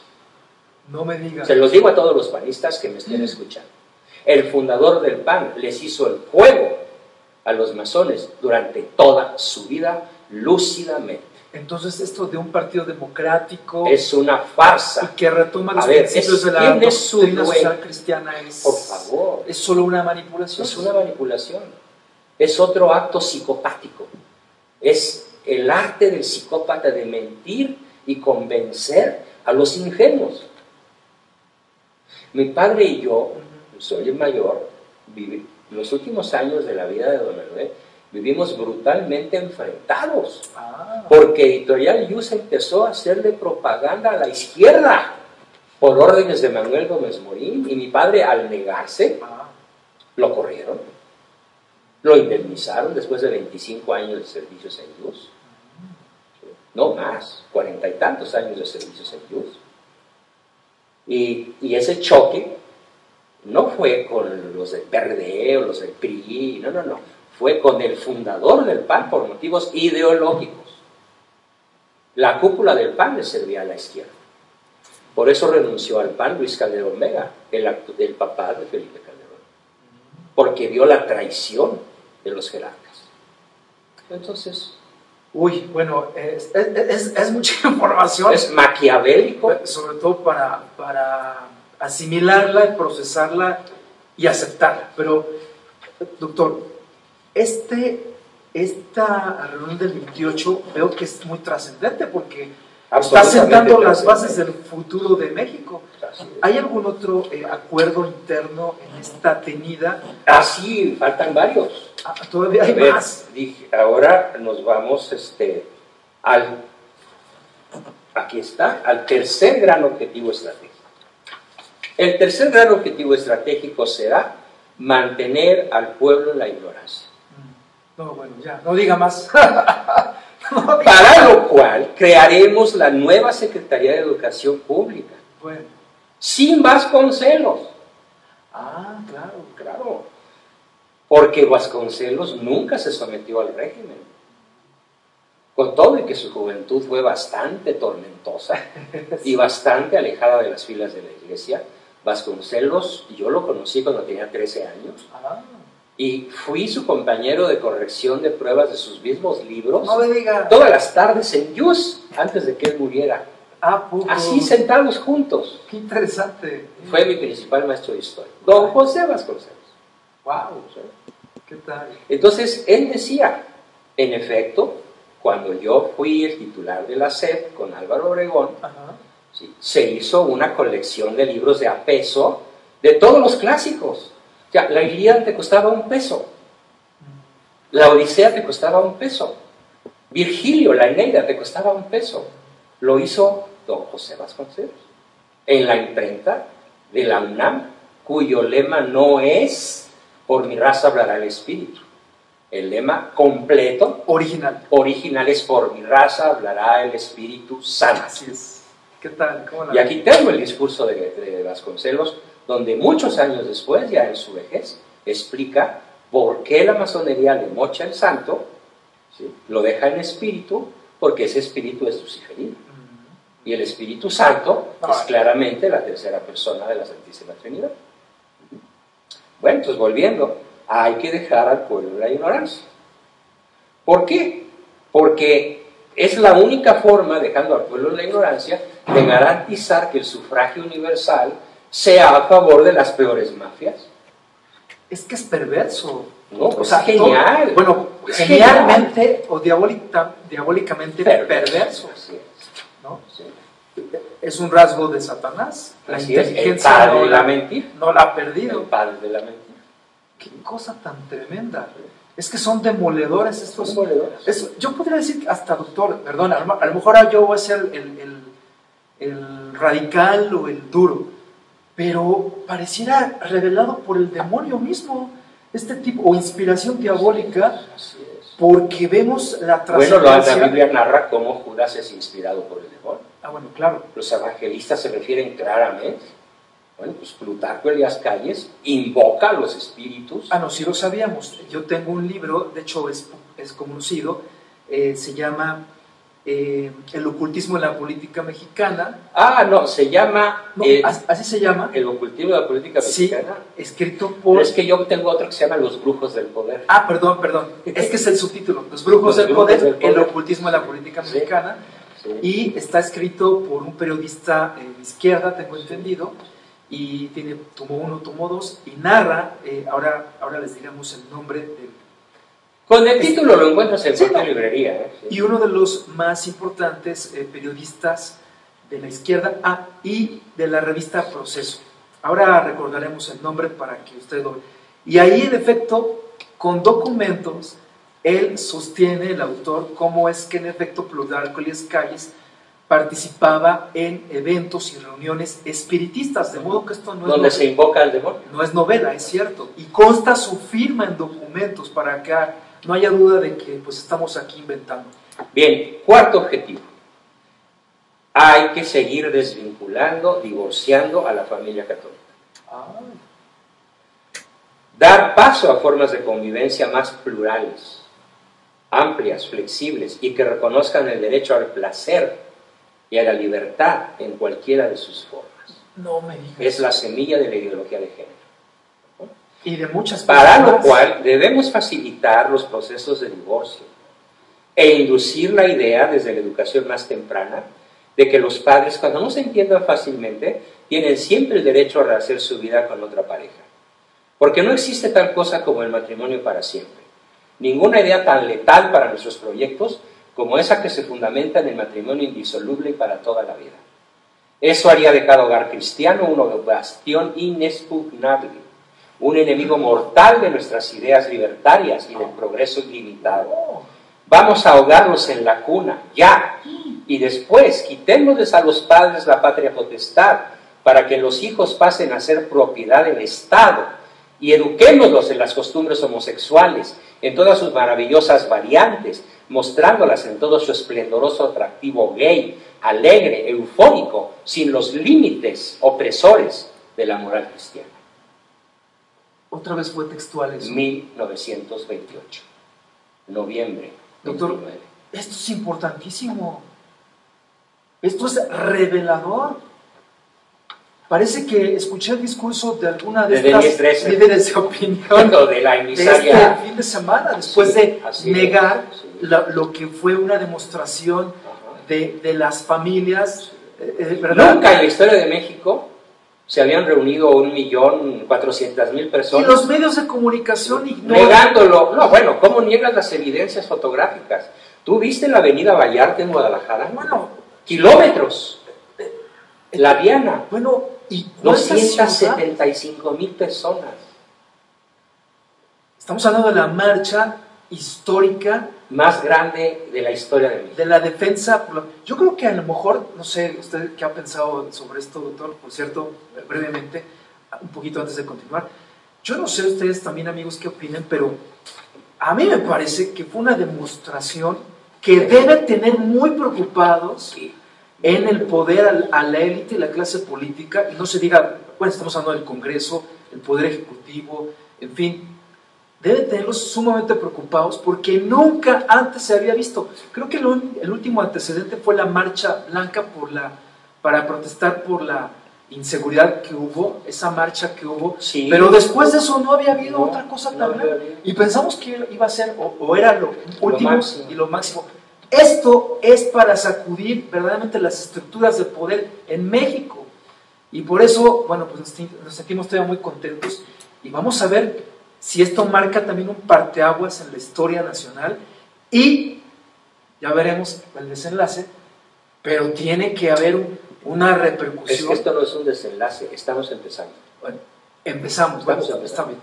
Esta primera marcha es la primera de muchas cosas que a lo mejor no son marchas, o sí son marchas, pero va a haber muchísimas acciones del pueblo católico mexicano que estaba dormido, ciudadanos libres, y nos pegaron donde más nos duele, y se les escapó esto. No lo midieron. No se dieron cuenta. Sabían que la fe está adormecida, que hay mucha ignorancia, que hay mucho fanatismo, que hay muchos mitos en el católico promedio común, pero está viva la fe. Y no fueron los obispos, esto es importante. Debieron haber ido, pero ellos no lo convocaron. No fue la jerarquía, fueron los laicos, tú y yo, todos nosotros los que salimos. 1000 agrupaciones católicas de líderes, 1000. Esto, y que se están multiplicando de manera asombrosa. Doctor, hay tanto que decir que me gustaría que, por supuesto, pues continuáramos. Quinto objetivo. ¿No? A lo que voy es que en este programa vamos a tener un cierre espectacular. Escuchen bien lo que estoy diciendo desde ahora. Quinto objetivo. Pero vamos por estas fases por las cuales nos está llevando. El quinto objetivo. Vamos a descristianizar a la nación. Los mitos cristianos han causado un grave e irreversible daño en la integridad física, psicológica, emocional y social en las antiguas y nuevas generaciones de niños, niñas, adolescentes y jóvenes. No se diga en los adultos y los viejos, apegados a sus mitos católicos. Propongo luchar a muerte contra cualquier tipo de ideología o falsa religión que estén basados en dogmas religiosos y que se opongan a lo más hermoso y valioso que una mujer tiene: su libre, orgásmica y orgiástica sexualidad femenina. No. Comprendamos que en esta tierra, donde no hay más que dolores, solo nos quedan el poder para nosotros, los hermanos masones, y para la multitud, el placer, el sexo, la bebida, las drogas y la comida. Y así es como Marcelo Ebrard lanza su libro de Tu derecho al placer, tu futuro en libertad, del cual se distribuyeron 500.000 de ejemplares solo en el Distrito Federal. Recuerden, ex jefe de gobierno de la entonces Distrito Federal, hoy Ciudad de México, y que hoy pasea por allá en Francia. Así es, muy a gusto. Muy a gusto, disfrutando. Acusado por sus mismos compañeros de camada, porque entre los perredistas no hay amistad, solo hay complicidad. Bueno, entre ellos mismos dicen que son caníbales, porque forman parte de las tribus caníbales de los perredistas, ¿no? Todos peleados entre sí. Los del PRI son bastante más inteligentes. Sí, se pelean menos entre sí. Pero en privado. Pero luego se nota, ¿no? Como cuando matan a Colosio y a Ruiz. Y los panistas no se quedan muy atrás. No, eso se dan hasta con la cacerola. Ay, si yo les contara. Pero, doctor, ¿hay más pacto aquí? Pero nada más quiero cerrar con esto, el pacto que te acabo de decir. Sí. Si nos atenemos a nuestras solas fuerzas, seremos derrotados y nos condenaremos para siempre. ¿Sí? Entonces, necesitamos de las potestades del mundo de lo oscuro para triunfar. ¿De verdad que es textual otra vez, doctor? Otra vez. No. Por eso Cristo dijo, ya no le creo. Nuestra lucha no es contra carne y sangre, sino contra tronos, dominaciones. Potestades. Seguro que Plutarco había leído esto. Ah, no, claro. Y muchos de los masones que además fueron educados en lugares cristianos. Creen en la presencia de Jesús en la Eucaristía. Por eso lo combaten. Y por eso hacen profanaciones, sacrilegios. Sí, así es. No todos los masones. No todos los masones, ni todos los grados. Así es. Podemos decir que a mayor grado, mayor conocimiento y mayor nivel de compromiso para combatir a la infame. La infame es la iglesia. Y el gran impostor es Jesucristo. De acuerdo con ellos. ¿Por qué? ¿Por qué es el gran impostor? Porque ocupó el lugar que le correspondía a Luzbel. Bueno. Según Luzbel, que quería seguir cantando In My Way, a mi manera. ¿Sí? Sí. Bien, entonces fíjate, aquí yo hago una acotación de crítica. Esta la introduzco yo. ¿Sí? Estas son palabras de mi padre, de don Salvador Abascal, que las escuché desde muy niño. ¿Cómo has caído tú desde el cielo, astro rutilante, hijo de la aurora, y has sido arrojado a la tierra, tú que vencías a todas las naciones juntas? Soberbio dijiste en tu corazón, el cielo escalaré y por encima de las estrellas de Dios elevaré mi trono. Me sentaré en la montaña del encuentro, en los confines de la creación, escalaré las alturas de las nubes, me igualaré a Elión el Altísimo. ¿Y acaso no lo ves, despreciable Ánomos? Por el contrario, a la tierra has sido precipitada. Cristo dijo, como un rayo he visto caer a Lucifer sobre la tierra. Desde el sol de tu soberbia has sido precipitado a la hondura de la fosa más desolada, oscura y aterradora. Sería mi réplica a vamos a descristianizar a la nación. Pues espérate. Te veremos caer arrojado a la tierra como un rayo. Tú que pretendiste escalar las alturas del Elión y equipararte al Altísimo y desplazarlo, serás finalmente derrotado. Y sus secuaces correrán la misma suerte si no se arrepienten. Si no se arrepienten a tiempo. Por esa razón publicaba yo hoy en el chat de líderes católicos que hay que apedrearlos con Aves Marías. Y publicó una hermosísima Ave María interpretada por una no menos hermosa chica alemana. Tienes que verlo, que canta en alemán, una miss. Sí, al rato lo bellísima, que canta el Ave María en alemán. Lo veo. No, qué belleza. Y les pongo, apedriemos a los masones con Aves Marías. Porque sí, es el problema, no les vamos a ganar con armas terrestres. Y además será Dios el que gane. Sí, pero necesita, exacto, instrucción, pero necesitará de nosotros. Eso lo quiero reservar un poco al final, que me parece a mí sumamente relevante, doctor. Pero, ¿cuántos pactos más nos faltan para completar? Nos falta el sexto, ya te dije el quinto, sí, nos falta el sexto y el séptimo. El sexto objetivo, sexto pacto. Volver improductivo al campo. Bueno. Sin palabras. El inventor del maíz importa el maíz. Y en la pobreza al campesino. Y en la pobreza el campesino. Y 54 millones de mexicanos por debajo del índice de la miseria. Podría darnos más el campo. Infinitamente más. Podríamos ser ricos con este territorio tan grande, tan hermoso y valioso, para ser grandes exportadores. Fíjate, y no lo son. Permitiremos el crecimiento solo de aquellos hombres de campo que sean capaces de ser productivos y competitivos, pero a la vez leales a nuestro mando amado. Claro. El impulso será etiquetado a los leales, crearemos un equilibrio endeble que no va a poder sostenerse a largo plazo, porque no tomaremos las medidas necesarias, ni invertiremos para desarrollar el mercado interno. Terminaremos importando todo con beneplácito de nuestros hermanos del norte. Mantener el campo en el desastre que hoy vemos con salir unos cuantos kilómetros de carretera. Es algo innegable, que además se puede ver en los satélites. La miseria. La miseria. Cualquier satélite, zonas desoladas en todas partes. La selva lacandona reducida a la décima parte. Entran a Google Maps, lo pueden ver la ustedes desertización mismos. De todo el territorio nacional.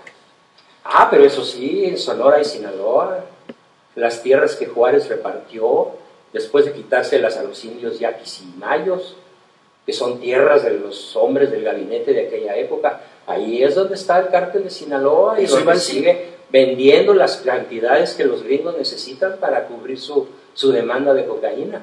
Intacto, esté o no el Chapo en la cárcel. La coca es del sistema, o como lo dice un escritor italiano maravilloso, Roberto Saviano, en su libro 000, la coca gobierna el mundo. Y los principales traficantes son aztecas. Les prefiero llamar aztecas que mexicanos. Entiendo por qué. Entiendo el significado. Y el séptimo objetivo. En aquel momento, dice Plutarco, este es el objetivo más importante de todos. Ah, caray. Al menos por el momento. Pues ¿cuál puede ser después de lo que hemos escuchado? Bueno, pues el más importante de todos es el siguiente. Ahí estaba el embajador Morrow Dwight Whitney. Y poniendo calle su mano izquierda en el corazón, dijo con voz lenta, grave y apabullante: las órdenes que él, dirigiéndose a Dwight Morrow, nos transmite, además de las 6 anteriores, están coronadas por la séptima, que tal vez es la más importante de nuestro glorioso ejército nacional, así como la Marina Armada, deben quedar bajo el control del poder civil norteamericano, siempre y cuando todos los altos jefes civiles pertenezcan a nuestra orden sagrada. Te lo repito, te quedaste estupefacto. Esa noche, Calles entrega el mando de la Marina y del Ejército mexicano al Ejército yanqui, en manos del embajador Morrow Dwight Whitney. Y ha permanecido el Ejército mexicano y la Marina mexicana a las órdenes de los civiles, a las órdenes de los militares yanquis masones. Doctor, entonces permítame... No MacArthur, no Montgomery, el inglés, no los generales de alcurnia norteamericanos, que algunos son héroes de la guerra, no, a los generales masones, ¿sí? Como el general Patton, ¿sí? O el presidente Ford, ¿sí? Pero no a las órdenes de Kennedy, al cual asesina la masonería. Concretamente, Lyndon Johnson es el gran asesinador, el gran asesino de Kennedy. Lyndon Johnson, que ocupa su lugar al morir Kennedy. Autor intelectual. Sí, el autor intelectual. Entonces, el séptimo pacto es honores imperiales a nuestro supremo inspector. Imperiales. Aquello que le costó la vida a Iturbide 100 años antes, Plutarco lo entrega. El ejército y la marina. No tengo palabras. Ahora sí, me quedé mudo. Ese es el séptimo pacto. Ahora imagínate ahorita el poder de defensa que tiene México contra el poder de Estados Unidos, que es más poderoso él solo que todo el resto de la tierra junta. Bueno, pero déjeme lo agregar dije en la sesión pasada. Y déjeme entonces completarlo. De acuerdo a la actualidad, es más o menos reciente. El Tratado Trilateral de Libre Comercio de América del Norte, orquestado por Carlos Salinas de Gortari, George Bush, y no recuerdo ahora el presidente canadiense en turno, bueno, tiene las bases para construir un esquema no solo comercial, pues, sino de seguridad en América del Norte. De modo que he leído que más de uno por allí está planteando que en un momento dado esta triple alianza sería militar. ¿Bajo el mando de quién? De Washington. Por supuesto. Washington tiene el mando desde 1928. Entonces, ¿qué tenemos aquí? Soldaditos de chocolate. Para resolver problemas de inundaciones y de... O de supuesto control en focos. Exacto, en focos que son... Sería otro tema tremendo. ¿Qué pasó con el comandante Marcos? Ah, bueno, interesante, claro. ¿Cuál es el fondo de la revolución en Chiapas? Así el es. verdadero fondo. Sí. Europa quería Chiapas y los gringos no se lo permitieron. Tenía yo una idea acerca de eso, no mía. Europa quiere Chiapas todavía, porque es el lugar más rico de uranio de la Tierra y el lugar más rico en agua de la Tierra, junto con las grandes acuíferos. El Ogallala, Estados Unidos, está agotado. Ya se les acabó su acuífero. Quieren los de México. ¿Es verdad entonces que el proyecto hace 2 años de construir un tren por parte de China, sí, de la Ciudad de México, si no me equivoco, a Querétaro, fue finalmente vetado? Sí, por la masonería norteamericana. China es un adversario actual, aunque China fue su aliado durante Mao. Pero los chinitos como que se redescubrieron a sí mismos, ¿no? Sí. Y dijeron, nosotros por él solos. Oiga, doctor, ya nos queda poco tiempo. No, bueno, terminando. Pero, ajá, por favor. 80 años después del crecimiento explosivo del narco, a partir del primer virrey narco, Abelardo L. Rodríguez, entronizado aquella noche del pacto. Llamado el Pelele. El Pelele. Dijo Calderón, no conocíamos la brutal dimensión real de la corrupción. Calderón no sabía nada de esto y a lo mejor no lo sabe. Se está refiriendo al presidente. A los pactos que hizo Plutarco y al apoyo que recibió el narco desde Abelardo el Pelele hasta Fox, que ahora su sueño dorado es poner en San Cristóbal sus 500 hectáreas de marihuana. Doctor, a Fox ya lo perdimos desde hace rato. Es que nunca fue nuestro. Bueno. A Fox lo hizo presidente de la masonería. Lo sé porque yo estaba ahí a 1 metro. Yo fui el jefe de campaña del PAN. Fui yo. Estúpidamente ingenuo. No me diga. Yo fui el jefe de campaña del PAN. Se llamó En Defensa del Voto y yo entrené a todos los representantes de casilla a escala nacional durante 8 meses. ¿Sus oficinas estaban ahí en la Roma entonces? No, mis oficinas estaban en esa época estaban en Palmas. Vaya. Aquí en el Paseo de cerca del Paseo de la Reforma. Reforma. Es que yo conocí. Y desde ahí orquesté cursos de capacitación en defensa del voto. Y cuando vi a Fox tomar posesión, y cuando fui a elevarlo a la zorrita del Palacio, ¿sí? Y cuando vi darse un beso frente al Vaticano retando al Papa, Martita. y cuando vi a Fox decir el día de la toma de posesión, todo el Congreso empezó a gritar el día de su toma de posesión, Juárez, Juárez, Juárez. Y en esos momentos, ¿qué hubiera hecho yo como católico? Que supuestamente él lo era, nunca lo fue. En lenguaje decente, váyase con su Juárez de patitas y de puntitas con zapatillas de ballet, etcétera, etcétera, etcétera. Un insulto muy mexicano. Pero poniéndome propio y hablando correctamente, les hubiera dicho, Juárez no. Juárez es traidor a la patria y se quedan sin Juárez. Vamos a educar a la juventud y a la niñez en el conocimiento del mayor traidor de la historia. Eso yo hubiera dicho, si hubiera sido leal a mis principios. Entonces, ¿y qué dijo él?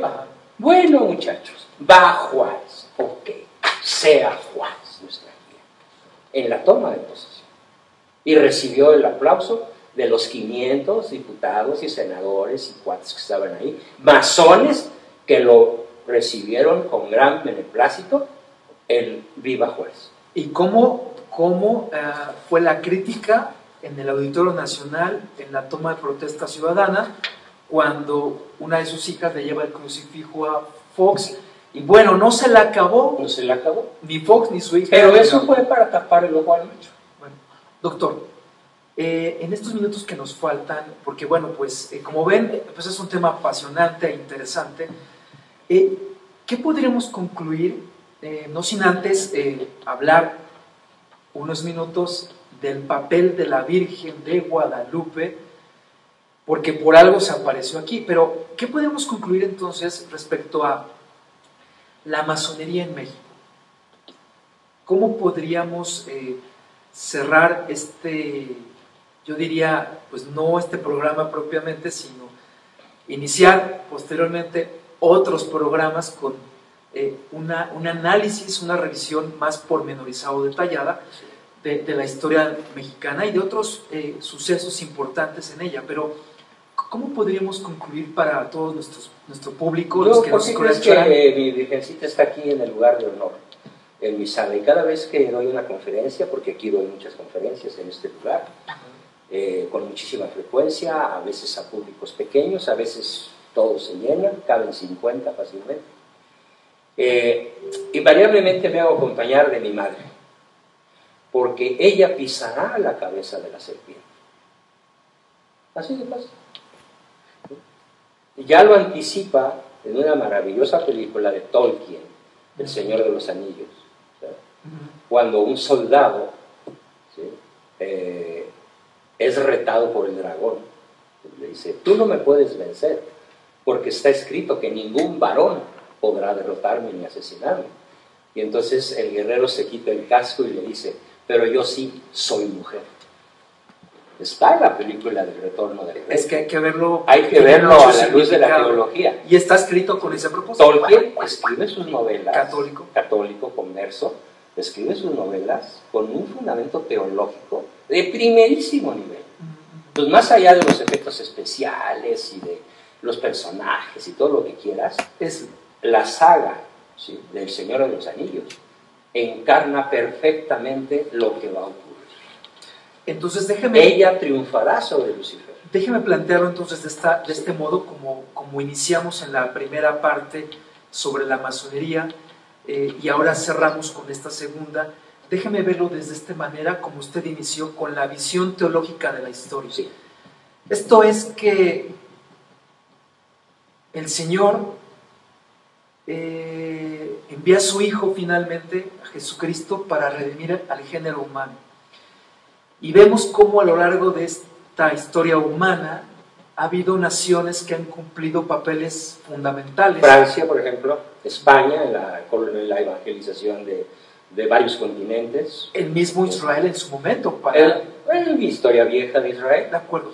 Entonces, yo quiero preguntarle, ¿considera que en este tiempo que estamos viviendo, de acuerdo a los acontecimientos, a la presencia de la Virgen Santísima en el Tepeyac, que no se ha ido todavía, gracias a Dios, no, y que está viva, evidentemente, está viva allí, ¿cree usted que esto es un mensaje especial para México? En otras palabras, la gran pregunta es, ¿tiene por destino divino, por vocación, México un papel importante?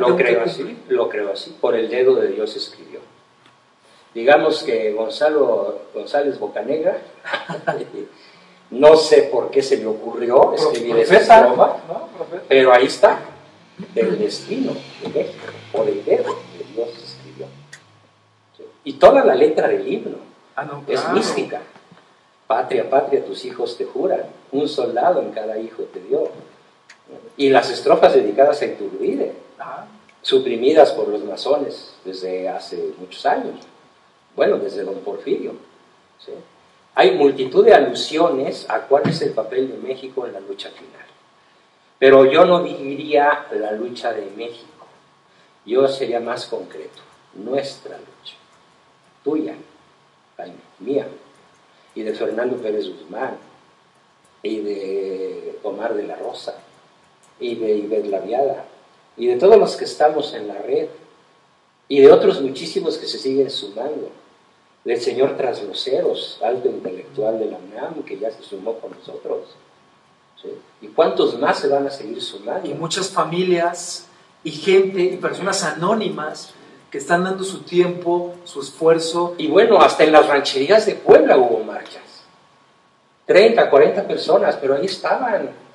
Estamos entonces atestiguando un resurgimiento, el comienzo de una serie de eventos, decía usted hace rato, sí, de grandes acontecimientos para esta nación. Sí, grandes acontecimientos que no se van a dar solos, no se van a dar porque estén profetizados, sino que están profetizados porque se van a dar.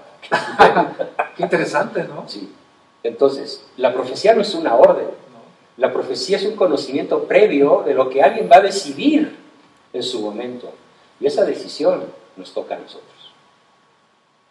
Esa decisión nos toca a No nosotros. sabemos si veremos nosotros venir a Cristo a juzgar a las naciones y a nosotros en lo particular. No lo sabemos.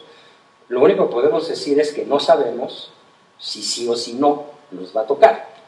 No Pues, lo sabemos. Si le- Hay signos que apuntan a que parece que sí. Pero ¿qué tal si les toca a nuestros nietos? No cambian las cosas.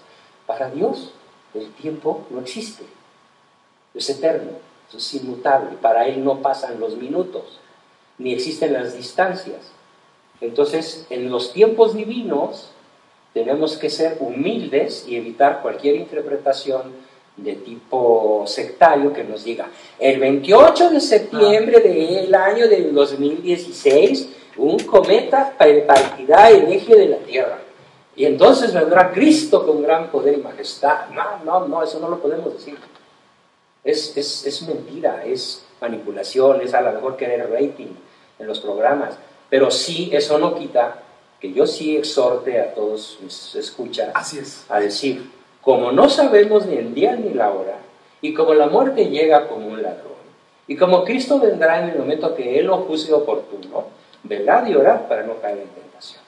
Y estemos con la mano en la espada, con la espada de la palabra, la espada sobre la tecla de la computadora, la mirada observante del águila que combate por su presa, ¿sí?, sobre la sociedad, El casco. ¿sí?, y levantemos la visera para saludar a amigos y enemigos, y matemos a nuestros enemigos a pedradas de oraciones.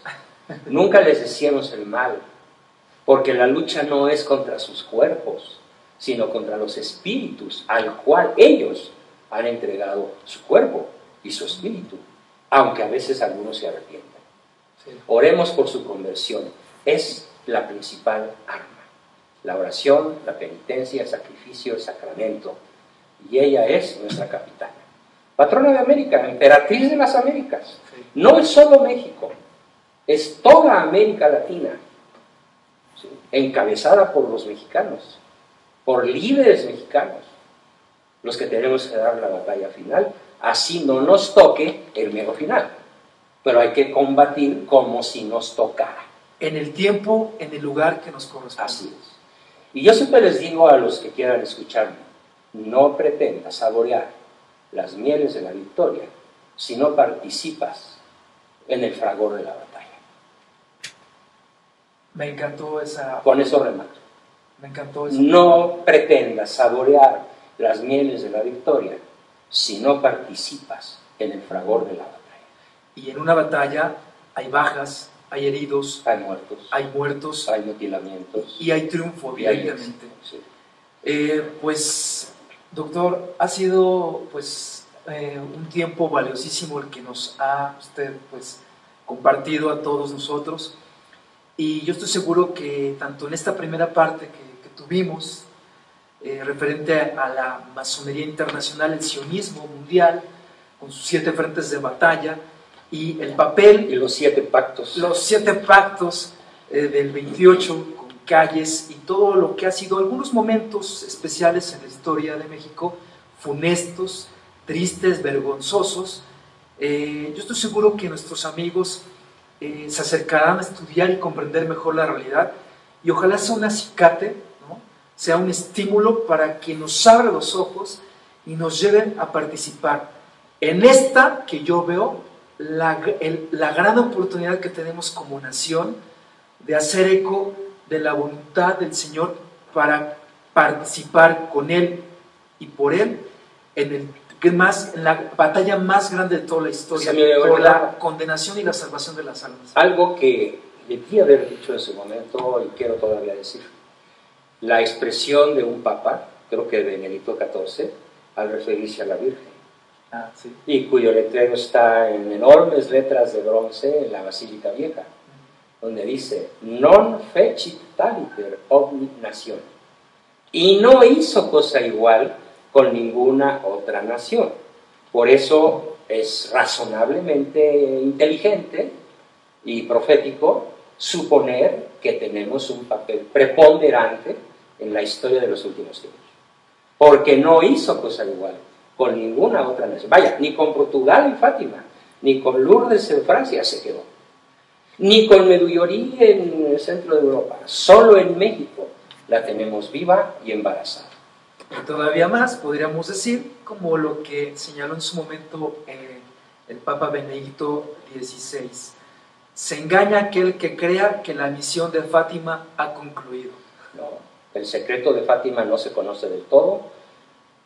Alguien ya lo sabe, algunos ya lo conocen, pero no ha sido difundido de manera contundente y completa. Porque a lo mejor es inoportuno, imprudente, terrorífico, no lo sé. Bueno, y este año de la misericordia, en cierto modo, solo Dios sabe cuántas cosas no han pasado aún, como una tercera guerra mundial, como desastres, situaciones terribles económicas, sí, profetizadas. Sí. Solo Dios sabe por qué no. Y ambos, ya sea Hillary o Trump o Trampas, los dos son guerreros. O ninguno. O ninguno. Y otro que pudiera entrar. Así es. Son halcones de la guerra. Y es uno de los frentes de batalla que tenemos que conocer. Pues amigos, es así como pues, concluimos estas entrevistas, esta primera y segunda ya parte. Se acabó ahí, ya dejó de grabar. Y bueno, pues agradecemos a todos su interés, su atención. Y bueno, pues doctor, muchísimas gracias. Que el Señor nos dé la gracia, la fuerza y con María Santísima para pelear y luchar en esto que apenas comienza. Apenas comienza. Así es. Bien. Gracias amigos. Gracias amigos. Buenas tardes.